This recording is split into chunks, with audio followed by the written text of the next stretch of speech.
આજનો આપણો લેક્ચર છે ફેરાડે નિયમ એક આધારિત દાખલાઓ. એમાં આપણે સ્વાધ્યાયના દાખલા સ્ટડી કરીશું. આપણે લાસ્ટ ટાઈમ કઈ રીતે ફેરાડે નિયમ 1 આધારિત ઇક્વેશન ડિરાઈવ કરી શકાય, એનોડ અને કેથોડ ઉપર પ્રોડક્ટ આપણને જુદી જુદી મળે તો એનું મોલ સંખ્યા કેટલી હોય, એનું વજન કેટલું હોય, એ આપણે ઇક્વેશન ડિરાઈવ કર્યું લાસ્ટ ટાઈમ. W = MIT / 96500 ગુણ્યા વેલેન્સ ફેક્ટર. વેલેન્સ ફેક્ટર કઈ રીતે આવશે, મોલર માસ છે કે એટમિક માસ છે, એ આપણે લાસ્ટ લેક્ચરની અંદર બધે જ ખ્યાલ આવી ગયો. અને આપણે બે ટાઈપના ઇક્વેશનો પણ મેળવેલા. એક મોલ સાથે જે વેલેન્સ ફેક્ટરને રિલેટેડ ઇક્વેશન છે એક આ, અને બીજું દળ અને ઇક્વિવેલન્ટ માસ સાથે રિલેટેડ ઇક્વેશન છે આ ઇક્વેશન. હવે એ સાથે સાથે જ આપણે બીજું એ પણ જોઈ લઈએ કે કોઈ વિદ્યુત વિભાજન કોષ હોય એમાંથી આપણે કોઈ વિદ્યુત પ્રવાહ પસાર કરતા હોઈએ, અમુક સમય માટે, ચોક્કસ સમય માટે વિદ્યુત પ્રવાહ પસાર કરીને આપણે એનોડ અને કેથોડ ઉપર પ્રોડક્ટ મેળવતા હોઈએ છીએ, ત્યારે આપણને 100% પ્રોડક્ટ મળતી હોતી નથી. જેટલો આપણે વિદ્યુત પ્રવાહ પસાર કરીએ છીએ એને અનુલક્ષીને આપણને 100% પ્રોડક્ટ મળતી હોતી નથી, કારણ કે કોઈ પણ વિદ્યુત વિભાજન કોષની ક્ષમતા હંમેશા 100% હોતી નથી. જે રીતે આપણું બાઇક છે તેની અંદર આપણે પેટ્રોલ નાખીએ છીએ 100 રૂપિયાનું, તો એ 100 રૂપિયાનું આપણને એ પેટ્રોલની અંદર જે કેમિકલ એનર્જી છે એનું કાઇનેટિક એનર્જીની અંદર કન્વર્ઝન નથી થતું, કારણ કે જે એન્જિન છે એની રચના છે એની એટલી 100% ક્ષમતા નથી હોતી કે એ પેટ્રોલમાં રહેલી 100% કેમિકલ એનર્જીનું 100% કાઇનેટિક એનર્જીની અંદર કન્વર્ઝન કરી શકે. તો એવી જ રીતે અહીંયા આપણે વિદ્યુત વિભાજન કોષની ક્ષમતા પણ 100% નથી હોતી. તો ઘણીવાર કોષની ક્ષમતા પણ પૂછાતી હોય છે દાખલાની અંદર. તો એક ઇક્વેશન આને પણ આપણે ધ્યાનમાં રાખી લઈએ કે કોષની ક્ષમતા પર્સન્ટેજની અંદર ઇઝ ઇક્વલ ટુ નિપજનું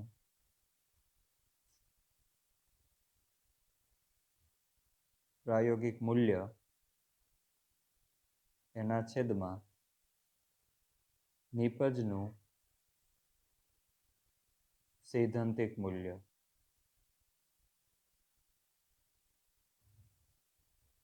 હવે પ્રાયોગિક મૂલ્ય કયું છે અને સૈદ્ધાંતિક મૂલ્ય કયું છે એ આપણે દાખલો ગણશું ત્યારે આપણને સારી રીતે ખ્યાલ આવી જશે. અને ગુણ્યા 100, કેમ કે ક્ષમતા આપણે પર્સન્ટેજમાં લીધેલી છે. એક આ ઇક્વેશનને ધ્યાનમાં રાખવું. હવે આપણે સ્વાધ્યાય ઉપર આવીએ. થોડા સિમ્પલ વિદ્યુતભાર કેટલો પસાર કરવો પડે એને રિલેટેડ દાખલા છે. ત્યાર પછી આપણે જે 3 થી 4 માર્ક્સમાં દાખલા પૂછાય છે એને ધ્યાનમાં લેશું. એક રકમ છે અહીંયા કે નીચેનાના રિડક્શન કરવા માટે કેટલો વિદ્યુતભાર જોઈએ, એટલે કે વિદ્યુતનો જથ્થો કેટલો જોઈએ. એમાં 1 મોલ Al+3 માંથી એલ્યુમિનિયમ. તો આપણે રિએક્શન, આપણો જે કોષ છે એની અંદર Al+3 આયન પ્રેઝન્ટ છે. હવે આ પોઝિટિવ આયન છે તો એ કેથોડ ઉપર એનું રિડક્શન થશે, અને શેમાં રિડક્શન થશે? એલ્યુમિનિયમમાં. તો પ્રક્રિયા લખીએ. રિએક્શનમાં Al+3 aqueous plus 3 electron, it gives to Al solid. આ આપણી થઈ એક કેથોડિક રિડક્શન પ્રક્રિયા. હવે આપણને એવું કીધું છે કે 1 મોલ Al+3 માંથી એલ્યુમિનિયમ મેળવવું હોય તો કેટલો વિદ્યુતનો જથ્થો કોષમાંથી પસાર કરવો પડે. તમે આગળ સ્ટડી કરી ગયા, આપણે જોયું કે 1 મોલ ઇલેક્ટ્રોનનો ભાર એટલે કે વીજભાર એ કેટલો થશે? 96500 coulomb is equal to 1 faraday થશે. 1 મોલ ઇલેક્ટ્રોન આપણે આગળ જોયેલું, હા, 1 મોલ ઇલેક્ટ્રોનનો વીજભાર 96500 કુલમ્બ અને એના બરાબર કેટલું થાય? 1 ફેરાડે થાય. તો આને આપણે ધ્યાનમાં લેશું. હવે અહીંયા આ હાફ રિએક્શન લખી હોય, બરાબર ધ્યાન રાખવું કે આ જે Al+3 છે એની આગળ કંઈ નથી એટલે કેટલું હોય? 1 મોલ. તો અહીંયા હું લખું છું 1 મોલ. આ રિએક્શનની નીચે રિએક્શન પરથી જે હું કંઈ લખું છું એ વસ્તુ સૈદ્ધાંતિક છે. રિએક્શન પરથી જે લખું છું એ વસ્તુ કેવી આવશે? સૈદ્ધાંતિક. અને રિએક્શન પહેલાં તો બેલેન્સ્ડ હોવી જોઈએ. Al+3 ના 1 મોલ છે અને ઇલેક્ટ્રોનના કેટલા મોલ છે? 3 મોલ. 3 મોલ ઇલેક્ટ્રોન છે અને નિપજ કેટલા મોલ છે? 1 મોલ. તો L+3ના 1 મોલ, ઇલેક્ટ્રોનના 3 મોલ અને એલ્યુમિનિયમ ધાતુ છે નિપજ એના 1 મોલ. આ વસ્તુ થઈ આપણી સૈદ્ધાંતિક વસ્તુ જે આપણને રિએક્શન પરથી મળશે. અને આપણને જે આ રકમમાં આપેલું છે આ રકમ છે, રકમમાં જે વસ્તુ આપી હોય એ વસ્તુ પ્રાયોગિક વસ્તુ હોય. આ પ્રાયોગિક વસ્તુ છે.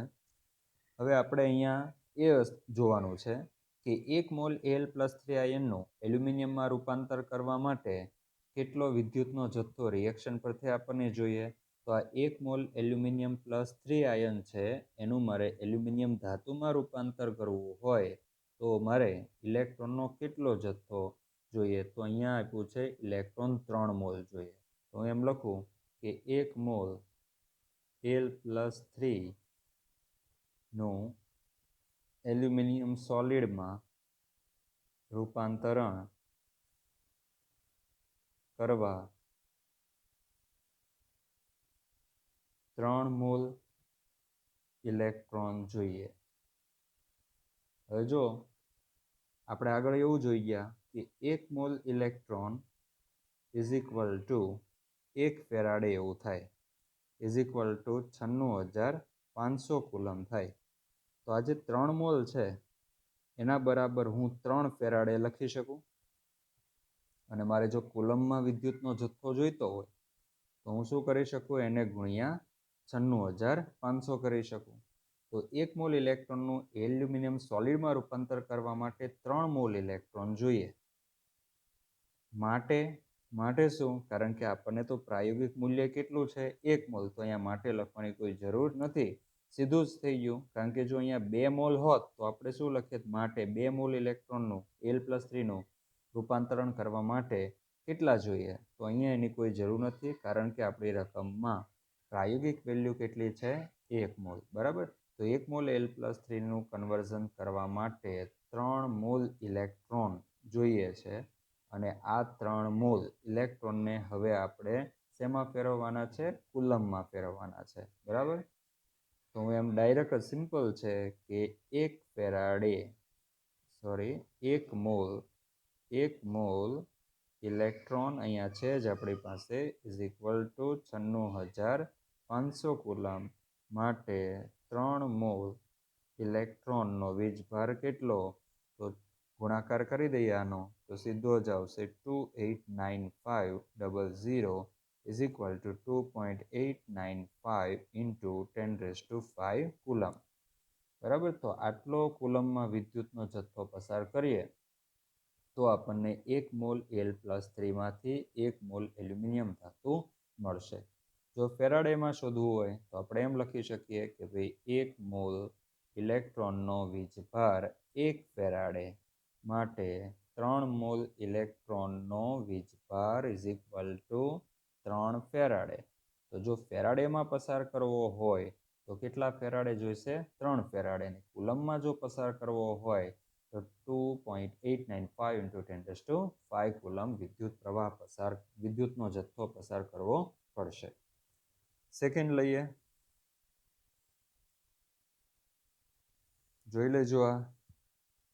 ત્યાર પછી સેકન્ડ નંબરની અંદર 1 મોલ Cu+2 માંથી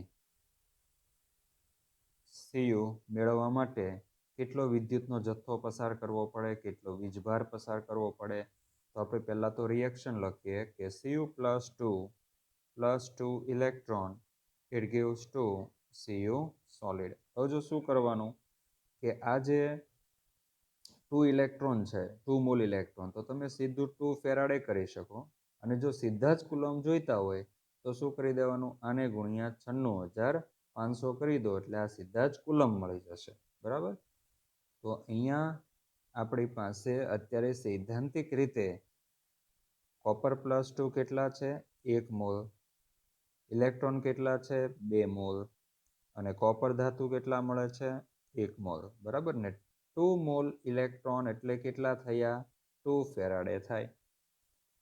તો આનો શું મતલબ થયો કે 1 મોલ Cu+2 આયનનું સીયુમાં રૂપાંતર થવા કેટલો જોઈએ? 2 ફેરાડે વીજભાર જોઈએ.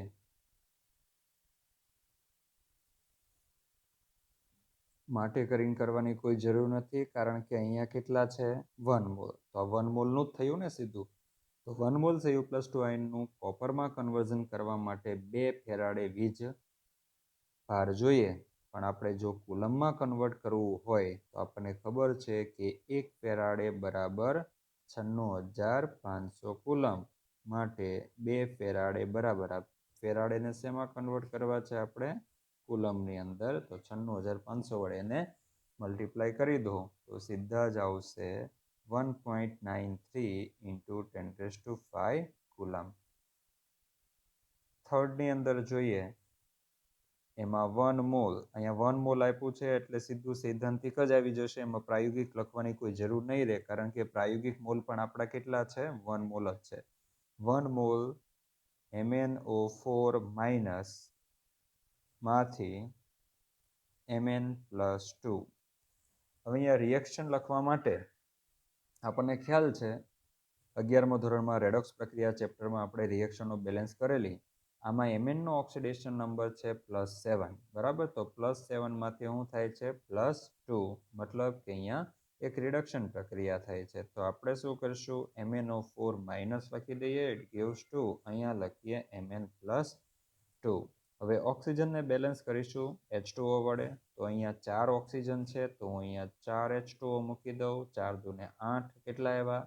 હાઇડ્રોજન. તો અહીંયા સીધા જ 8H+ લખી દઉં. આ રિએક્શન માટે તમને ખબર જ હોવી જોઈએ, મોઢે જ હોવું જોઈએ કે અહીંયા 5 ઇલેક્ટ્રોન, એટલે કે 5 મોલ ઇલેક્ટ્રોન આવશે ડાબી બાજુ, બરાબર. તો 8H+ અહીંયા થયા. ઓક્સિજન અને હાઇડ્રોજન બેલેન્સ થઈ ગયા. અહીંયા ચાર્જ +2 છે, અહીંયા 8 માંથી 1 ગયો એટલે કેટલા થયો?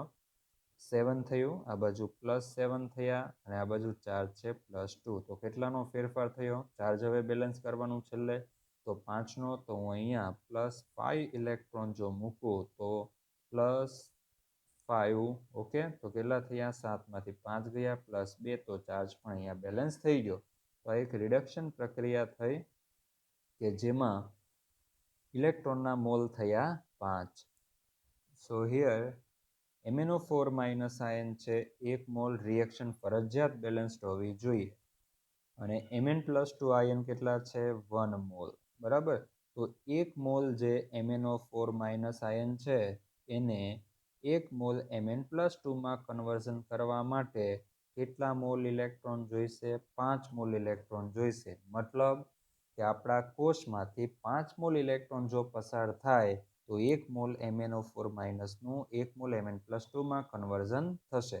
હવે 5 મોલ ઇલેક્ટ્રોન એનો વીજભાર આપણે શોધવાનો છે. 5 મોલ ઇલેક્ટ્રોન પસાર થાય તો 1 મોલ MnO4- નું Mn+2માં કન્વર્ઝન થાય. પણ આપણને એવું પૂછ્યું છે કે કેટલો વિદ્યુતભાર પસાર કરવો પડે કોષમાંથી, બરાબર. આનું આમાં કન્વર્ઝન થવા માટે કેટલો વીજભાર જોઈએ? તો વીજભાર આપણને ક્યાંથી મળે? ઇલેક્ટ્રોન પરથી મળે. તો 5 મોલ ઇલેક્ટ્રોન રિએક્શન પરથી આપણને દેખાય છે. હવે આ 5 મોલ ઇલેક્ટ્રોનને આપણે શેમાં ફેરવી દઈએ? કુલમમાં ફેરવી દઈએ, બરાબર. કુલમ, અથવા તો એને તમે પહેલા ફેરાડેમાં કન્વર્ટ કરી દો. ફેરાડેને શેમાં કન્વર્ટ કરો? કુલમમાં.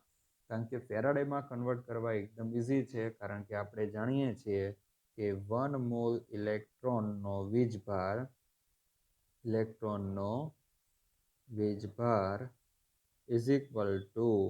1 ફેરાડે. માટે આપણી પાસે કેટલા ઇલેક્ટ્રોન છે? 5 મોલ. તો 5 મોલ ઇલેક્ટ્રોનનો વીજભાર = 5 ફેરાડે. સીધું જ તમે લખી શકો કે અહીંયા 5 મોલ ઇલેક્ટ્રોન આવ્યા એટલે સીધા જ કેટલા થઈ જાય? 5 ફેરાડે. એમાં ત્રિરાશિ મૂકવાની કોઈ જરૂર નથી, સીધા જ 5 ફેરાડે. અને હવે આને આપણે શેમાં કન્વર્ટ કરી દઈએ? કુલમમાં. તો આપણે ખ્યાલ છે કે 1 ફેરાડે = 96,500 કુલમ. માટે 5 ફેરાડે = 482,500 કુલમ થશે. તો આ આપણો થયો આન્સર. તો જો આપણે MnO4- 1 મોલનું 1 મોલ Mn+2માં કન્વર્ઝન કરવું હોય તો એ રિએક્શન માટે આટલા કુલમ વિદ્યુતનો જથ્થો આપણે પસાર કરવો પડશે. ત્યાર પછી ક્વેશ્ચન નંબર તમે જો સીધું જ કરી શકો, આપણે કંઈ કર્યું નથી. 96,500 છે ને એને સીધું આપણે શું કર્યું છે, 5 ફેરાડે વડે ગુણી દીધું છે. તો આપણને ખબર છે કે 5 સ્મોલ ઇલેક્ટ્રોન હોય તો એ વીજભાર કેટલો થયો, 5 ફેરાડે. બરાબર, 5 ફેરાડે. આને સીધું તમે 96,500 વડે ગુણી દેશો એટલે સીધો તમારો આન્સર આ આવી જશે. ચલો ત્યાર પછી નીચેના ઉત્પાદન માટે ફેરાડેના પર્યાયમાં, અહીંયા આપણે ફેરાડેના પર્યાયમાં એવું પૂછ્યું છે, કેટલા વિદ્યુતની જરૂર પડશે, એટલે વિદ્યુત જથ્થાની જરૂર પડશે. અને એ વિદ્યુત જથ્થો કોના સંદર્ભમાં, એટલે કે કયા એકમમાં માંગ્યો છે, ફેરાડેના સંદર્ભમાં માંગેલો છે. તો આપણને કીધું છે કે પિગલિત CaCl2 માંથી 20 ગ્રામ કેલ્શિયમ મેળવવા માટે કેટલા ફેરાડે વિદ્યુત પ્રવાહ. એકદમ સિમ્પલ કે પિગલિત CaCl2 માંથી 20 ગ્રામ કેલ્શિયમ મેળવવા માટે કેટલા ફેરાડે વિદ્યુત જથ્થો પસાર કરવો પડશે. તો હવે તમને આગળ જોયું એમ કે જ્યારે પણ આપણે ફેરાડેની જરૂર પડે તો આપણી પાસે ઇલેક્ટ્રોનની મોલ સંખ્યા હોવી જોઈએ. જો તમારી પાસે ઇલેક્ટ્રોનની મોલ સંખ્યા હશે તો એના પરથી સીધું સૈદ્ધાંતિક ફેરાડે આપણને મળી જશે. તો સૌથી પહેલાં આપણે રિએક્શન લખીશું. રિએક્શનમાં હવે CaCl2નું પિગલિત છે, આને પીગાળશો એટલે એનું આયોનાઇઝેશન થશે, Cu+2 આયન છૂટો પડશે. તો આપણે અહીંયા ઓક્સિડેશન પ્રક્રિયાની કોઈ જરૂર નથી, કારણ કે આપણે કેલ્શિયમ મેળવવું છે અને કેલ્શિયમ એ Ca+2 માંથી રિડક્શન દ્વારા મળશે. તો Ca+2 અહીંયા આપણે લિક્વિડ લેશું, +2 electron, it gives to calcium solid. ચલો આ છે સૈદ્ધાંતિક 1 મોલ છે. આ કેટલા મોલ છે, 2 મોલ. હંમેશા યાદ રાખવું કે ઇલેક્ટ્રોનના જેટલા મોલ આવે એ હંમેશા એના ફેરાડે બરાબર હોય, કારણ કે 1 મોલ ઇલેક્ટ્રોનનો વીજભાર બરાબર 1 ફેરાડે, તો 2 મોલ ઇલેક્ટ્રોનનો વીજભાર બરાબર 2 ફેરાડે. અને કેટલા મોલ ધાતુ મળે છે, તો 1 મોલ ધાતુ આપણને મળે છે. પરંતુ આપણને કેલ્શિયમ ધાતુ 20 ગ્રામ મેળવવા માટે એવું કીધું છે, તો આપણે અહીંયા મોલ લેવાની જરૂર નથી. સીધું જ આપણે સૈદ્ધાંતિક દળ લઈ લઈએ. તો કેલ્શિયમનું દળ કેટલું થયું, 40 ગ્રામ એનું દળ થાય. કેલ્શિયમનું પરમાણુય દળ કેટલું થશે, 40 ગ્રામ. તો આનો શું મતલબ થયો, આપણે શોધવાનું છે ફેરાડે, બરાબર, કેટલો વિદ્યુત જથ્થો. આ જે કંઈ ઇન્ફોર્મેશન આપણને અહીંયા મળી છે એ રિએક્શન પરથી મળી છે, એટલે એને સૈદ્ધાંતિક મૂલ્યો કહેશું. અને પ્રાયોગિક મૂલ્યો આપણને શેમાંથી મળશે, રકમમાંથી. તો અહીંયા જે આપણી પાસે હોય ને રકમમાં, એ પ્રાયોગિક વેલ્યુ હોય છે. જ્યારે રિએક્શન પરથી જે આપણને મળે છે એ કેવી વેલ્યુ છે, સૈદ્ધાંતિક વેલ્યુ છે. ઓકે, સો હવે ત્રિરાશિ મૂકીએ. આને આપણે ધ્યાનમાં રાખીશું કે 40 ગ્રામ કેલ્શિયમ મેળવવા માટે 2 ફેરાડે વિદ્યુત જથ્થાની જરૂર પડે, અથવા તો એટલો વિદ્યુત જથ્થો પસાર કરવો પડે. માટે આપણે કેટલા ગ્રામ, પ્રાયોગિક કેટલું કીધું છે, 20 ગ્રામ. બરાબર, આ સેન્ટન્સ છે એ આપણે રિએક્શન પરથી લીધું. બરાબર, આ રિએક્શન પરથી આ સેન્ટન્સ આપણે લીધું કે જે આપણું કેવું છે, થિયોરિટિકલ વેલ્યુ છે. અને પ્રાયોગિક વેલ્યુ આપણે રકમમાંથી, તો 20 ગ્રામ કેલ્શિયમ મેળવવા માટે કેટલા વિદ્યુત જથ્થાની જરૂર પડે, તો 20 ગુણ્યા 2/40. ઓકે, થઈ જશે કેન્સલ. ઇઝ ઇક્વલ ટુ આવશે 1 ફેરાડે. 1 ફેરાડે વિદ્યુત જથ્થાની આપણને જરૂર પડશે. તો આન્સર આપણો આવ્યો 1 ફેરાડે. 1 ફેરાડે.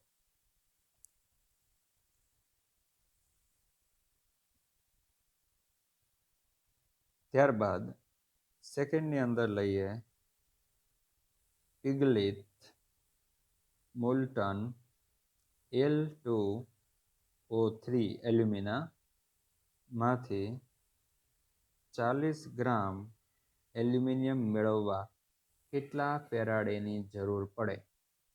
તો પહેલાં જ આપણે રિએક્શન આ ચેપ્ટરની અંદર સૌથી પહેલાં ઓક્સિડેશન અને રિડક્શન હાફ રિએક્શન તમને આવડવી જોઈએ. એના પરથી તમે આગળ દાખલો ગણી શકશો. તો હવે જો Al2O3 છે એમાં Al+3 આયન છે, બરાબર. તો Al+3 જે આયન છે ને એનું એલ્યુમિનિયમ ધાતુની અંદર કન્વર્ઝન થાય છે. તો આપણે લઈએ કે Al+3 ઇલેક્ટ્રોન. જો આપણને એ પણ ખ્યાલ છે કે Al2O3 એક સોલિડ પદાર્થ છે, પણ એને તમે મેલ્ટ કરશો તો એનું આયોનાઇઝેશન થઈ જશે. એ પણ લખી દઈએ. Al2O3 બરાબર સોલિડ લઉં અને એને આપણે મેલ્ટ કરીએ તો એનું આયોનાઇઝેશન થઈને 2Al+3 liquid plus 3O-2 liquid oxide ion મળશે અને એલ્યુમિનિયમ આયન મળશે, બરાબર. હવે આ જે એલ્યુમિનિયમ આયન છે એનું ફર્ધર રિડક્શન પ્રક્રિયા થશે. તો Al+3 liquid plus 3 electron, it gives to aluminium solid. ચલો, મને Al+3માં કોઈ ઇન્ટરેસ્ટ નથી. આપણે ખાલી એટલું જ જાણવાનું છે કે 40 ગ્રામ એલ્યુમિનિયમ મેળવવા માટે કેટલા ફેરાડે. તો આપણી પાસે એલ્યુમિનિયમ અહીંયા છે અને આપણે કંઈ ધ્યાનમાં લેતા નથી, કારણ કે આપણે આ બે વસ્તુમાં ઇન્ટરેસ્ટ છે, આ બેની અંદર. કારણ કે આપણે એવું પૂછ્યું છે કે 40 ગ્રામ એલ્યુમિનિયમ મેળવવા કેટલા ફેરાડે જોઈએ. તો આ એરો એલ્યુમિનિયમ અને આ આપણો ઇલેક્ટ્રોનની સંખ્યા કે જેને આપણે ફેરાડેમાં સીધો જ કન્વર્ટ કરી શકીએ છીએ. તો અહીંયા થયું 3 મોલ અને અહીંયા કેટલું થયું 1 મોલ, બરાબર. હવે 3 મોલ એટલે કેટલા ફેરાડે થયા? 3 ફેરાડે. અને આપણે દળની જરૂર છે તો એલ્યુમિનિયમનો પરમાણુય દળ છે 27 ગ્રામ. તો આ સીધો જ સંબંધ થઈ ગયો, બરાબર. તો 27 ગ્રામ એલ્યુમિનિયમ સોલિડ મેળવવા માટે 3 ફેરાડે વીજ જથ્થો જોઈએ અથવા તો પસાર કરવો પડે. માટે આપણી પાસે કેટલા મેળવવાના? 40 ગ્રામ. તો 40 ગ્રામ એલ્યુમિનિયમ સોલિડ મેળવવા માટે કેટલું જોઈશે? તો 40 ગુણ્યા 3 27 is equal to 4.44 ફેરાડે વીજ જથ્થાની જરૂર પડશે.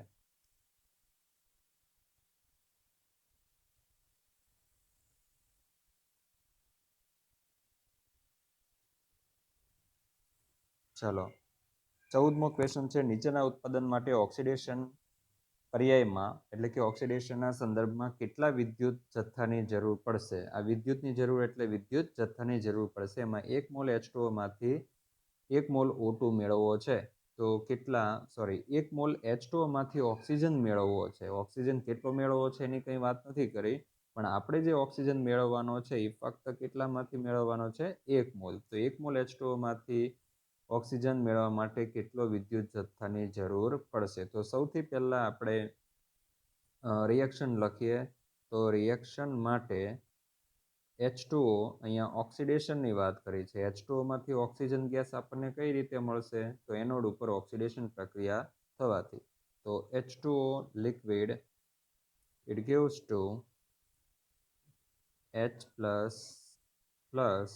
half mole of O2 gas, 2H plus half mole of O2 gas aqueous plus 2 electron. Okay, oxidation reaction.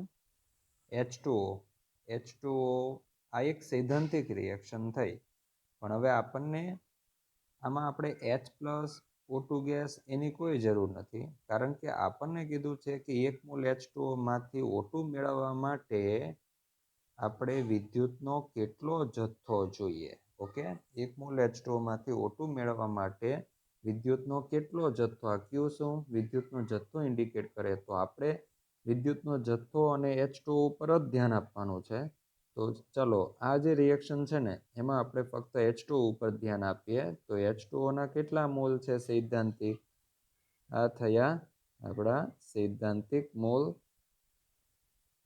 અને વિદ્યુતનો જથ્થો ઇલેક્ટ્રોન પરથી મળે તો અહીંયા આપણને મળે છે 2 મોલ. હવે 2 મોલ એટલે શું થયું? 2 ફેરાડે. હું અહીંયા સીધું જ એમ લખી શકું. મારે કુલમમાં જો જોઈતા હોય તો is equal two 2 into 96,500 coulomb. બરાબર, મેં સીધા જ શું કરી દીધા, અહીંયા ફેરાડેને શેમાં કન્વર્ટ કરી દીધા, કુલમની અંદર કન્વર્ટ કરી દીધા. ઓકે, તો 1 મોલ H2O માંથી O2 ગેસ મેળવવા માટે કેટલો વિદ્યુતનો જથ્થો જોઈએ, તો 2 ગુણ્યા 96,500 કુલમ જેટલો વિદ્યુતનો જથ્થો જોઈશે. હવે આપણે તો પ્રેક્ટિકલ મોલ પણ કેટલા છે 1, તો પછી અહીંયા માટે 1 મોલ બરાબર તો એ તો આનું આ જ આવશે. બરાબર, પણ જો અહીંયા 2 મોલ કીધા હોય તો આપણે અહીંયા કેટલા લે, 2 મોલ બરાબર કેટલા, તો 2 મોલને આપણે આની સાથે ગુણી દે. ઓકે, તો આપણો 1 મોલ મેળવવા માટે વિદ્યુતનો જથ્થો કેટલો પસાર કરવો પડશે, તો ઇઝ ઇક્વલ ટુ 193,000 કુલમ આટલો વિદ્યુતનો જથ્થો પસાર કરવો પડશે. સેકન્ડની વાત કરીએ તો અહીંયા 1 મોલ FeO માંથી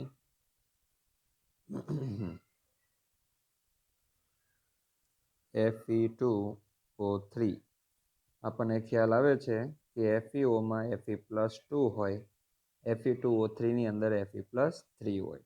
હવે અહીંયા ઓક્સિજનનો ઓક્સિડેશન નંબર -2, તો અહીંયા -2. પ્રક્રિયા ઓક્સિડેશન ઉપર ઓલરેડી આપણે હિન્ટ આપેલી જ છે અને અહીંયા જોઈ પણ શકીએ છીએ કે Fe+2 આયનનું શેમાં કન્વર્ઝન થાય છે, Fe+3 આયનમાં. જ્યારે અહીંયા ઓક્સાઇડ આયન છે, અહીંયા પણ ઓક્સાઇડ આયન છે. ઓક્સાઇડ આયન જે છે O-2 એ કયો આયન છે, પ્રેક્ષક આયન. એનું કંઈ ઓક્સિડેશન રિડક્શન થતું નથી. તો અહીંયા આપણે ધ્યાનમાં લઈએ ઓનલી Fe+2 આયનનું કન્વર્ઝન શેમાં કરી દઈએ, Fe+3 ની અંદર.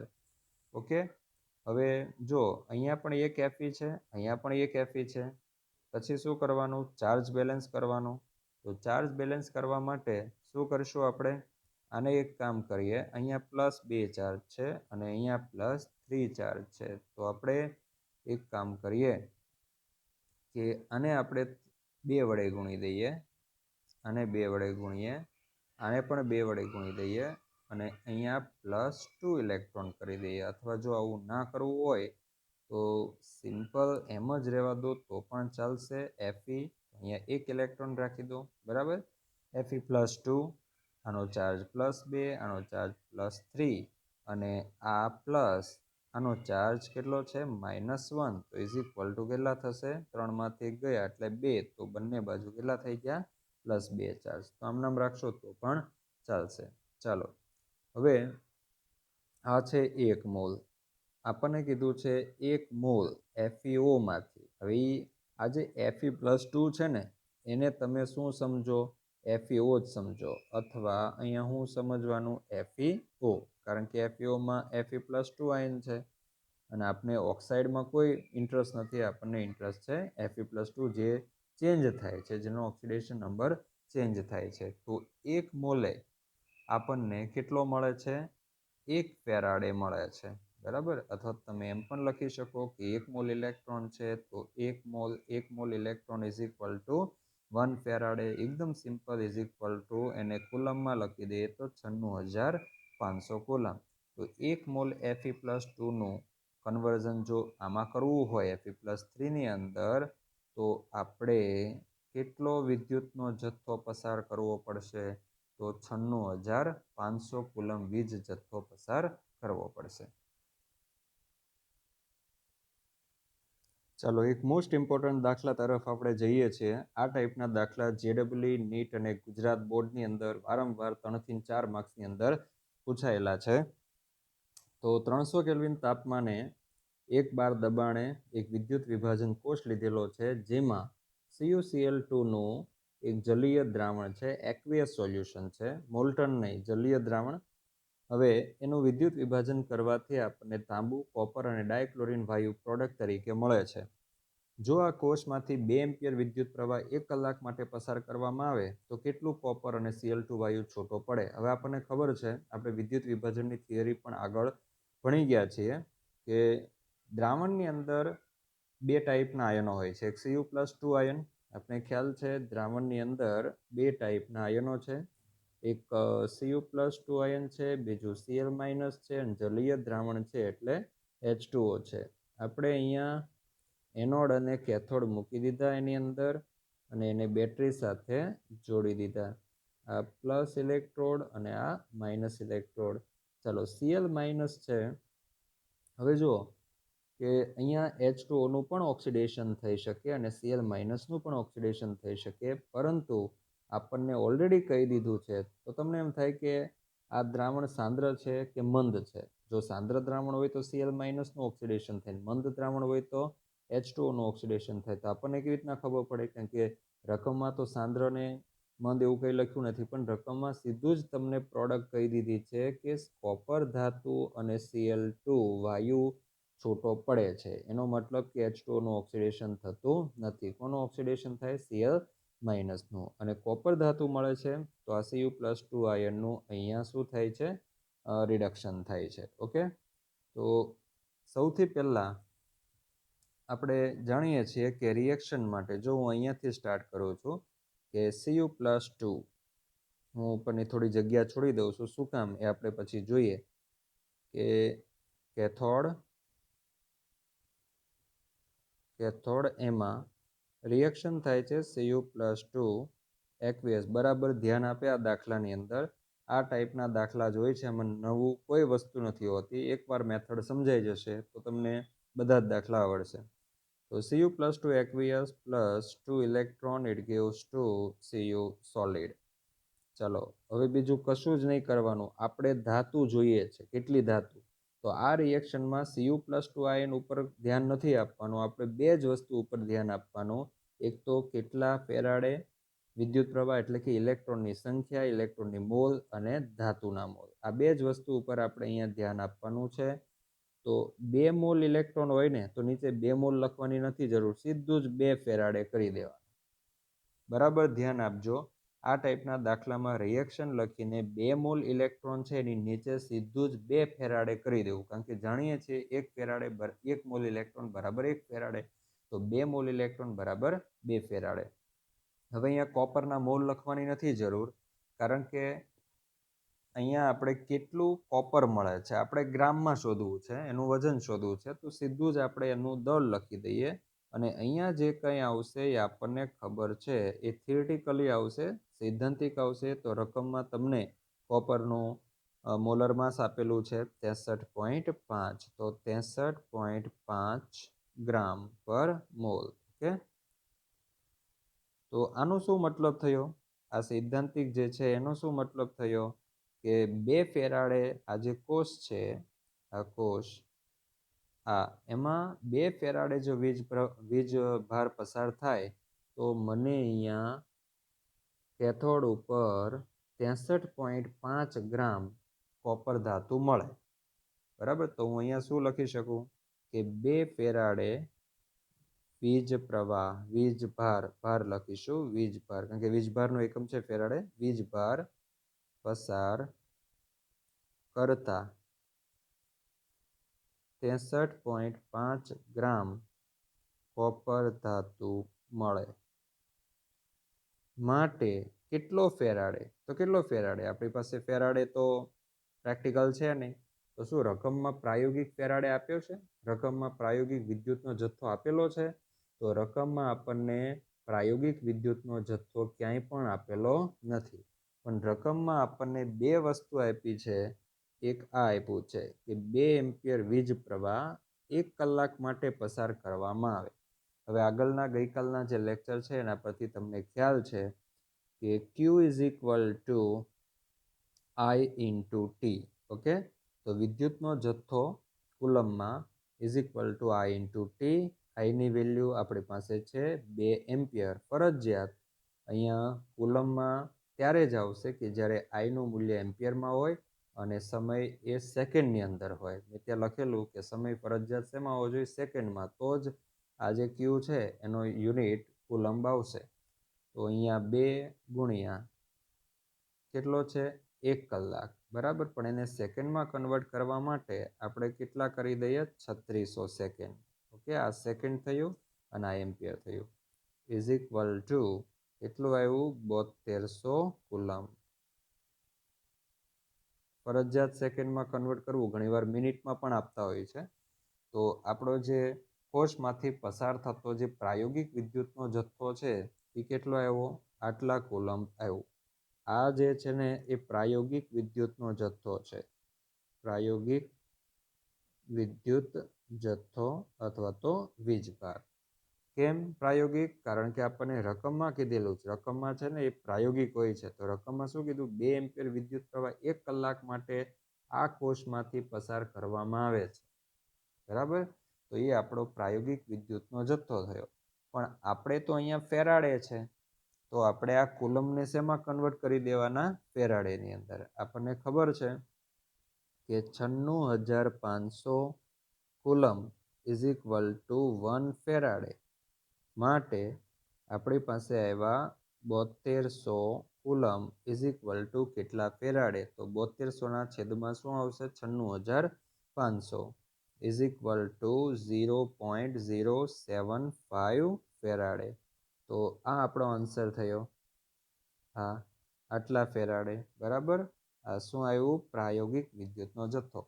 તો આ ટાઈપના દાખલામાં તમારે સૌથી પહેલું કામ શું કરવાનું? વિદ્યુતનો જથ્થો કેટલો પસાર થાય છે એ શોધવાનું. ત્યાર પછી સેકન્ડની અંદર તમારે કેથોડ અને એનોડની રિએક્શન ઉપર જવું. તો સૌથી પહેલું કામ આ ઇક્વેશન મૂકવાનું. Q is equal to I into T કુલમમાં આવશે. એને શેમાં કન્વર્ટ કરી દો? ફેરાડેની અંદર. ત્યાર પછી સેકન્ડની અંદર કેથોડિક રિડક્શન પ્રક્રિયા લઈ લો અને થર્ડની અંદર એનોડિક ઓક્સિડેશન પ્રક્રિયા લઈ લો. હવે જો આ આપણા પ્રાયોગિક ફેરાડે આવ્યા. બરાબર? તો આટલા ફેરાડે 0.075 ફેરાડે વીજભાર પસાર કરતા આપણને કેથોડ ઉપર કેટલા ગ્રામ કોપર ધાતુ મળશે? તો અહીંયા આપણો આન્સર આવશે, ગુણાકાર કરી દો 63.5 કે આપણને મળશે 2.38 ગ્રામ કોપર મળે. આ આપણો થયો આન્સર. આટલા ગ્રામ કોપર આપણને મળશે. જો તમને મોલ શોધવાનું પણ ઘણી વાર કે, બરાબર, રકમમાં એવું કીધું કોપરના મોલ શોધો, તો સીધું જ આપણે શું કરવાનું કે 2 ફેરાડે બરાબર 1 મોલ. તો પછી અહીંયા વજન લખવાની જરૂર નથી. 2 ફેરાડે બરાબર 1 મોલ. તો આટલા ફેરાડે બરાબર કેટલા મોલ? હવે સેકન્ડની અંદર જઈએ, નેક્સ્ટ જોઈએ. ચલો, કોપરનું તો આપણને મળી ગયું. બીજું આપણને એવું કીધેલું છે કે Cl2 વાયુ કેટલો છૂટો પડે. એટલે Cl2 વાયુનું કદ પણ શોધી શકીએ, એના મોલ પણ શોધી શકીએ. તો એનોડ ઉપર એનોડ, હવે એનોડિક ઓક્સિડેશન કોનું થશે? Cl minus. તો 2Cl minus aqueous, it gives to Cl2 gas plus 2 electron oxidation. આપણે કોના ઉપર ફોકસ કરવાનું છે? તો આપણને પૂછ્યું છે આ Cl2 ગેસ કેટલો મળશે એવું પૂછેલું છે. બરાબર? હંમેશા રિએક્શન જેવી લખો કે તરત જ ઇલેક્ટ્રોનના મોલની નીચે જેટલા મોલ હોય એટલા ફેરાડે લખી દેવા. 2 મોલ ઇલેક્ટ્રોન તો 2 ફેરાડે. અને અહીંયા આપણને Cl2 ગેસ કેટલા મોલ મળે છે? તો 1 મોલ Cl2 ગેસ આપણને મળે છે. તો હું આના પરથી જો અહીંયા ત્રિરાશિ બની, ખ્યાલ આવે છે? અહીંયા એવું થાય કે 2 ફેરાડે બરાબર 1 મોલ Cl2. તો આટલા ફેરાડે, અહીંયા હું કેટલા ફેરાડે લખું? આ જે વસ્તુ છે એ કઈ વસ્તુ થઈ? રિએક્શન પરથી લખી છે એટલે સૈદ્ધાંતિક વસ્તુ થશે. અને અહીંયા જે વસ્તુ આવશે એ કઈ આવશે? પ્રાયોગિક. અને પ્રાયોગિક વેલ્યુ આપણને ક્યાંથી મળશે? તો આ વસ્તુ આપણને મળશે રકમમાંથી. બરાબર? તો રકમ પરથી આપણે કેટલા ફેરાડે લઈ આવ્યા? તો એ આપણે લઈ આવ્યા છે 0.075.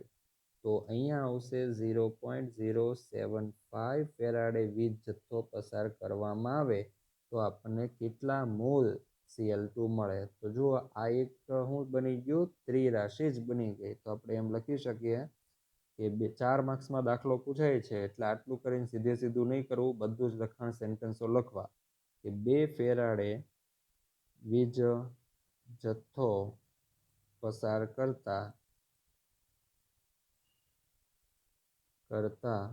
1 મોલ Cl2 વાયુ મળે. માટે 0.075 ફેરાડે વીજ જથ્થો પસાર કરતા કેટલા મોલ મળશે આપણને? 0.0375 મોલ Cl2 વાયુ મળે. ઓકે, હવે જો અહીંયા તો આપણને Cl2 વાયુના મોલ મળ્યા. તમે આને વજનમાં પણ કન્વર્ટ કરી શકો. આપણે જાણીએ છીએ કે મોલ ઇઝ ઇક્વલ ટુ વજન છેદમાં મોલર માસ, તો એ કરી દેશો તો Cl2 નું વજન મળશે. પણ જનરલી વાયુ છે ને એનું કદ મેઝર કરવામાં આવે છે. તો તમને રકમમાં એવું કીધું છે કે Cl2 વાયુ કેટલો છૂટો પડે, તો તમે મોલ આટલા મોલ Cl2 વાયુ છૂટો પડે એવું પણ કહી શકો. પણ આપણે હંમેશા એનું કદ શોધવું, અને કદ શોધવા માટે આપણે સામાન્ય વાયુ સમીકરણ PV is equal to nRT ઇક્વેશનનો યુઝ કરી શકીએ. કારણ કે આપણને રકમમાં એવું કીધું છે કે કોષ 300 કેલ્વિન તાપમાને 1 બાર દબાણે કામ કરે છે. તો અહીંયા જે Cl2 વાયુ ઉત્પન્ન થાય છે ને એનું દબાણ કેટલું છે? 1 બાર, બરાબર, અને ટેમ્પરેચર પણ આપેલું છે. તો હવે PV is equal to nRT, આમાં આપણે શું શોધવાનું છે? કદ શોધવાનું છે. તો V is equal to nRT ના છેદમાં P is equal two n. ચલો, n એટલે મોલ. તો Cl2 વાયુના મોલ તો શોધ્યા આપણે, 0.0375 ઇન્ટુ R. R શું છે? વાયુ અચળાંક છે, અને રકમની અંદર ઓલરેડી આરની વેલ્યુ આપણને આપી દીધી છે. હવે દરેક વખતે આપે એવું જરૂરી નથી. આરની વેલ્યુ ન આપે તો આપણે આપણી જાતે લેવાની, અને જો 12 લેવું હોય તો 0.08314. ઓકે, સો 0.08314. કેમ આપણે આરની વેલ્યુ આવી લીધી? કારણ કે રકમમાં દબાણ કેટલું આપ્યું છે? 1 બાર, એટલે કે 12માં છે દબાણ, બરાબર. તો આપણે આરનો યુનિટ પણ 12 વાળો જ લઈશું. આરની વેલ્યુ 12 વાળી જ લઈશું આપણે. તો 0.08314 એને ગુણ્યા ટેમ્પરેચર કેલ્વિનમાં 300 કેલ્વિન, એના છેદમાં દબાણ. તો દબાણ કેટલું છે? 1 બાર. કેલ્ક્યુલેશન કરશો તો તમને આન્સર મળશે 0.9353 લીટર. ઓકે, તો અહીંયા V ઓફ Cl2 વાયુનું કદ આપણને આટલું મળે છે. તો બે વસ્તુ આપણે શોધી અહીંયા. એક શોધ્યું કોપર ધાતુનું દળ, અને બીજું Cl2 વાયુનું કદ શોધ્યું. તો આ રીતે એક કમ્પ્લીટ 3 થી 4 માર્કનો દાખલો આ ચેપ્ટરમાંથી રેગ્યુલરલી પૂછાય છે. એકદમ સિમ્પલ છે. ફરી પાછો એનો અભ્યાસ કરશો. સૌથી પહેલું શું કામ કરવાનું? જે એમ્પિયર અને ટાઈમ આપ્યો છે એને કુલમમાં ફેરવી દેવાનું, કુલમને ફેરાડેમાં ફેરવી દેવાનું, અને આપણો પ્રાયોગિક વીજ જથ્થો થઈ ગયો. ત્યાર પછી કેથોડિક રિડક્શન પ્રક્રિયા લખવાની. એમાં ઇલેક્ટ્રોનના જે મોલ છે એના બરાબર ફેરાડે કરી દેવાનું, અને અહીંયા આનો કોપરનો પરમાણુ ભાર લખી દેવાનો, બરાબર. આના પરથી અહીંયા ત્રિરાશિ થઈ ગઈ કે 2 ફેરાડે પાસ કરવામાં આવે વીજ જથ્થો તો 63.5 ગ્રામ કોપર ધાતુ મળે. તો આપણો એકચ્યુઅલ પ્રાયોગિક જે છે એટલો પાસ કરવામાં આવે કેટલી કોપર ધાતુ મળે. ત્યાર પછી એનોડિક ઓક્સિડેશન પ્રક્રિયા લખી દો, બરાબર. એમાં આપણે Cl2 વાયુ કેટલો મળશે એ જોઈએ છે, અને કેટલો પાસ કરવામાં આવે તો સૈદ્ધાંતિક 2 ફેરાડે છે અહીંયા. તો 2 ફેરાડે એ 1 મોલ, તો આટલા ફેરાડે એ કેટલા મોલ? મોલ મળી જાય પછી PV is equal to nRT equation use કરીને તમે કદ શોધી શકો.